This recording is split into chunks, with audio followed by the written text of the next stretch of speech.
ലോകം ഒരു വലിയ കടക്കെണിയിലാണെന്ന് നമ്മൾ കേൾക്കാറുണ്ട് അല്ലേ? അമേരിക്ക കടത്തിലാണ്, യൂറോപ്പ് കടത്തിലാണ്, എന്തിന് നമ്മുടെ അയൽ രാജ്യങ്ങൾ പോലും പ്രതിസന്ധിയിലാണ്.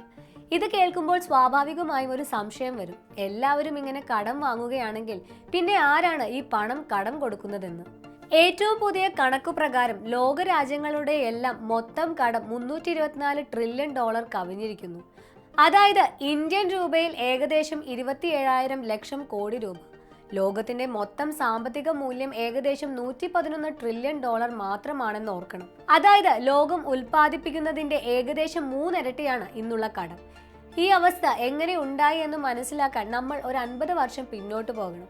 പണ്ട് ഒരു രാജ്യത്തിന് കയ്യിലുള്ള സ്വർണത്തിന്റെ അളവിനനുസരിച്ച് മാത്രമേ പണം അച്ചടിക്കാൻ കഴിയുമായിരുന്നുള്ളൂ. എന്നാൽ 1970കളിൽ ഈ രീതി അവസാനിച്ചതോടെ സർക്കാരുകൾക്ക് ആവശ്യാനുസരണം പണം അച്ചടിക്കാമെന്നായി. വികസനത്തിനും ക്ഷേമ പ്രവർത്തനങ്ങൾക്കുമായി കൂടുതൽ പണം ചിലവഴിക്കാൻ ഇത് സഹായിച്ചെങ്കിലും വരുമാനത്തെക്കാൾ കൂടുതൽ ചിലവാക്കാൻ തുടങ്ങിയതോടെ രാജ്യങ്ങൾ കടം വാങ്ങാൻ നിർബന്ധിതരായി. ഇനി നമ്മുടെ പ്രധാന ചോദ്യത്തിലേക്ക് വരാം. ആരാണ് ഈ കടം കൊടുക്കുന്നത്? സർക്കാരുകൾ പണം കണ്ടെത്തുന്നത് പ്രധാനമായും ബോണ്ടുകൾ എന്ന കടപ്പത്രങ്ങൾ വഴിയാണ്. ഇപ്പോൾ നിങ്ങൾ എനിക്ക് പണം തരൂ, ഭാവിയിൽ പലിശ സഹിതം ഞാൻ തിരികെ തരാം എന്ന് സർക്കാർ ജനങ്ങൾക്ക് നൽകുന്ന ഒരു ഉറപ്പാണിത്. ഈ ബോണ്ടുകൾ വാങ്ങുന്നത് നമ്മുടെ രാജ്യത്തെ ബാങ്കുകൾ, ഇൻഷുറൻസ് കമ്പനികൾ, നമ്മളെ പോലുള്ള സാധാരണക്കാർ, പിന്നെ വിദേശ രാജ്യങ്ങളും നിക്ഷേപകരുമാണ്. ചുരുക്കി പറഞ്ഞാൽ ലോകം പരസ്പരം കടം കൊടുത്തും വാങ്ങിയുമാണ് മുന്നോട്ട് പോകുന്നത്. ഉദാഹരണത്തിന് ലോകത്തെ ഏറ്റവും വലിയ സാമ്പത്തിക ശക്തിയായ അമേരിക്കയുടെ കാര്യമെടുക്കാം.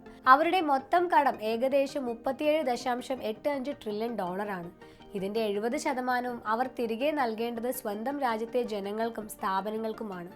വിദേശ രാജ്യങ്ങളിൽ നിന്ന് വാങ്ങിയ കടത്തിൽ ഏറ്റവും വലിയ വിഹിതം നൽകിയിരിക്കുന്നത് ജപ്പാനാണ്. പലരും കരുതുന്നത് പോലെ ചൈനയല്ല. അമേരിക്കയ്ക്ക് ചൈന നൽകാനുള്ള കടം ഏകദേശം 800 ബില്യൺ ഡോളറാണ്. അതേസമയം ചൈനയ്ക്ക് ഏകദേശം 15 ട്രില്യൺ ഡോളറിന്റെ കടബാധ്യതയുണ്ട്. ഇനി നമ്മുടെ രാജ്യത്തിന്റെ കാര്യം നോക്കിയാൽ 2025 കണക്കനുസരിച്ച് ഇന്ത്യയുടെ മൊത്തം സർക്കാർ കടം ഏകദേശം 181 ലക്ഷം കോടി രൂപയാണ്. ഈ ഭീമമായ കടം സാധാരണക്കാരായ നമ്മളെ ബാധിക്കുന്നത് പണപ്പെരുപ്പത്തിലൂടെയാണ്. സർക്കാരുകൾ കൂടുതൽ പണം സമ്പദ് വ്യവസ്ഥയിലേക്ക് ഇറക്കുമ്പോൾ നമ്മുടെ കയ്യിലിരിക്കുന്ന പണത്തിന്റെ മൂല്യം കുറയുന്നു. ഇന്നലെ 100 രൂപയ്ക്ക് കിട്ടിയ സാധനത്തിന് ഇന്ന് 110 രൂപ കൊടുക്കേണ്ടി വരുന്നു. ഇത് നമ്മുടെ ജീവിത ചെലവ് കൂട്ടുകയും സമ്പാദ്യത്തെ തകർക്കുകയും ചെയ്യുന്നു. ഈ സമയത്ത് കയ്യിൽ പണമുള്ളവർക്ക് അത് ഓഹരികളിലും ബോണ്ടുകളിലും നിക്ഷേപിച്ച് കൂടുതൽ സമ്പന്നരാകുന്നു. ഇത് സമൂഹത്തിൽ സാമ്പത്തിക അന്തരം വർദ്ധിപ്പിക്കുന്നു.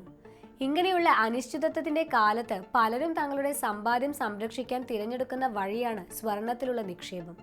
കറൻസികളുടെ മൂല്യം ഇടിഞ്ഞാലും സ്വർണത്തിന്റെ മൂല്യം കാലത്തെ അതിജീവിച്ച് നിലനിൽക്കുമെന്ന വിശ്വാസമാണ് ഇതിന് പിന്നിൽ. ലോകം ഇന്ന് കടം വീട്ടാൻ വീണ്ടും കടം വാങ്ങുന്ന ഒരു ലൂപ്പിൽ അകപ്പെട്ടിരിക്കുകയാണ്. ഈ യാത്ര എങ്ങോട്ടായിരിക്കുമെന്ന് കാലം തന്നെ തെളിയിക്കേണ്ടിയിരിക്കുന്നു.